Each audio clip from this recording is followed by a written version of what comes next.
Good evening, ladies and gentlemen. Appreciate you staying the whole night and listening to these debates. As a citizen and taxpayer of Rhode Island and a war veteran who served in combat and has some experience with firearms, I appreciate you affording me the opportunity to speak to you tonight and sticking through it. So I'm going to try to get to some technical points and some details, questions that have come up that you haven't been afforded the information to make the appropriate decisions. One Bill 7799 is actually a good bill, even though I'm not supporting it right now because it's a very minor thing, but it's a very important thing I've mentioned in the past over the last few years. The goal of the bill is to adjudicate somebody messing with a serial number, and that's key. The term serial number is not in the bill. It's not in the legislation. It's manufacturer number, and manufacturer number is not serial number. So it's a very simple change that will suffice that. So you really want to look at that and adjudicate the issue of serial number. And as you've heard before, many hunters or people can spray paint firearms and do different things with them harmlessly, cover them up with different things on the stock, and they might cover up the model number and all. So you really kind of think that through. Primarily what you're trying to do is prevent some criminal, bad person from getting rid of the serial number. That's how the guns are traced. I'll go with the good bills, the bills that I support, and I'll tell you why very briefly. Bill 7541 is reciprocity. You've heard the lady's story and other stories, but I have family that lives in Massachusetts, and my parents, again, a little older. As you know, I'm a competitive shooter. I did have a concealed weapon carry permit in Massachusetts. I was born there as a child. I came back. I live here in Rhode Island. Long story short, I have to go to Massachusetts to get my concealed carry permit every year, like you heard. But there's other matters that goes into it, and I think you've asked, what does it take to get a concealed carry permit? I'll go through that very briefly, but it's very extensive. You have to schedule this appointment. It takes 3 months to hear back from them. You got to go all the way to Chelsea. It's one lady that you meet with. You got to go through this interview. It's a very extreme, long process. By the time they give you the permit, it's only good for about 10 months. By the time you get it, it's $100, so forth and so on.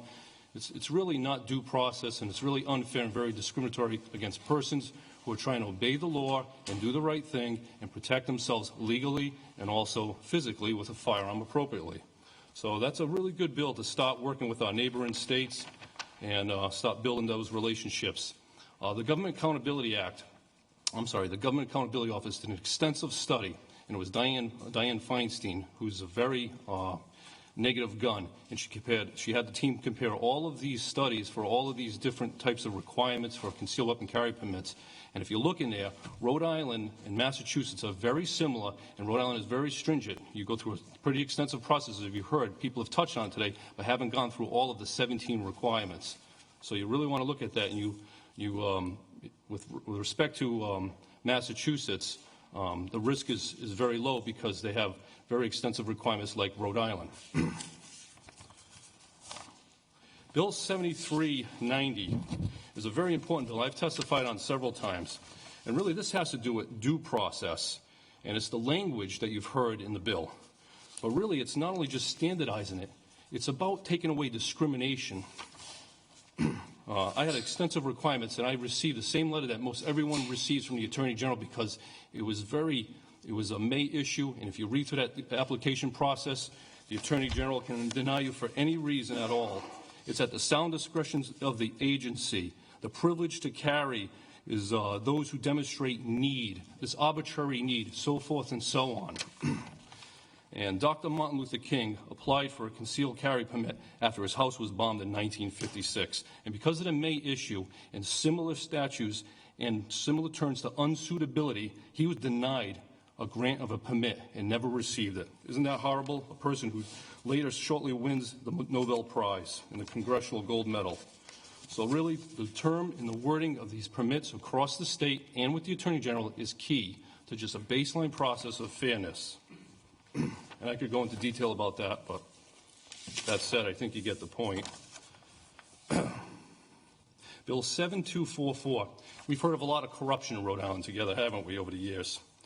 And I went on the Attorney General's webpage, and two things that the webpage says. The Attorney General is the top official, so forth and so on, and one of their main charters is to restore public trust. Peter Kilmartin, 73rd Attorney General, he's quoted, his promise to restoring the public trust in the state government resonated with the people.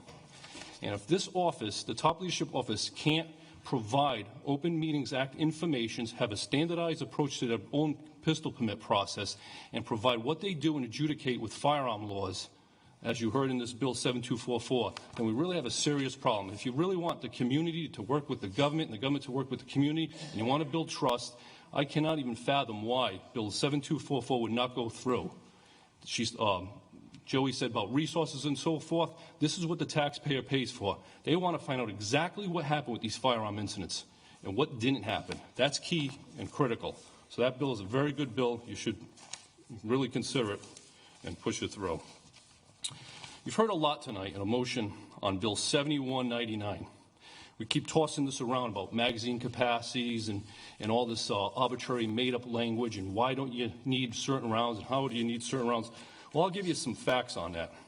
I can get a firearm out on target from 3 times the FBI distance of 7 yards in about 2 seconds, get 2 or 3 effective rounds on a target to eliminate the threat. Why is that important and what does that mean? People can reload very quickly, but the term high capacity is a very arbitrary meaning. In Chicago, an armed robber, and this is very factual things, in a hellacious crime, attacked the police, and he was a heroin junkie. He was shot 33 times with a 9mm pistol and 2 12-gauge rounds before he got neutralized, this life-threatening encounter. Now, can you imagine all the ladies and females here, and a man or 2 men coming in, some criminals, and attacking them? I think they need whatever firearms they need to neutralize that life-threatening encounter. And 10 rounds is clearly probably not going to be enough in that kind of stressful situation. Another factual case in New York Police Department study. 16 officers that were involved in self-defense shootings. And we've heard about the qualifications of officers and how good that is. And officers are very well qualified and very good people. They serve our community. But the officers only hit their target 8% of the time. So when we're in this very stressful situation, we need to be afforded the rounds that we need to neutralize that threatening encounter before it harms our children or ourselves. The officers fired an average of 17.3 rounds to stop the threat. These are just simple facts, and we can go on here. But these are some things to consider when you stop banning magazine capacity. What you're doing is you're creating a very hazardous and life-threatening situation for the law-abiding citizen who has to defend themselves against multiple attackers or even a single attacker. There are many cases on that. The most important thing is, how will the police respond? When do they get there? You know, we all know that could be after the crime. The average 911 response time is approximately 11 to 12 minutes. That's from the Department of Justice. Anywhere from 4 minutes to over an hour is typical police response times. We realize that that is way too late. The people that are involved in these incidents, these stressful situations, are going to be the first responder. They need to be afforded the same opportunity that the police are so they can defend themselves and others. The last bill that con against, and for several good reasons, is 7243. And we've heard a lot about that. And that bill is the concealed carry bill. That provision was put in purposely to allow law-abiding citizens to be on school properties, to do a lawful business, and to defend themselves or their children or others. And the reason why this comes up so strong is because of the killer in Sandy Hook, that tragic, horrible incident. And it's very important in the timeline there because the first 911 call happened at 9:35. The first police response happened approximately 10 to 11 minutes later. Actually, I think it was 10 minutes and 47 seconds later. That's the time they arrived in the parking lot. The killer shoots himself at 9:40. The police don't get into the building until 5 minutes after that. What is the point of this discussion? If somebody like myself or other well-qualified persons that have a concealed carry permit could have neutralized that horrible, evil person and had the chance to defend these children and others effectively. So if you stop banning firearms in school, like you've heard tonight, you know, the requirements that concealed weapon carry permit holders have to go through, you're banning those folks from potentially saving lives. You're creating a hazardous situation. And that was a gun-free zone. That was already an assault weapons ban in place in Connecticut, and so forth and so on. And you've heard the other statistics about Columbine High School. those killers used 10-round magazines. That was a gun-free zone. So you know that these are just political made-up terms that are sometimes very horrible, and it creates very dangerous situations. And law-abiding citizens can defend in those type of situations and have done well, you know, in the past. So I think you should take those into consideration when you weigh these bills. Thank you for your time, and if you have any other further questions, I'd definitely like to engage conversation on it.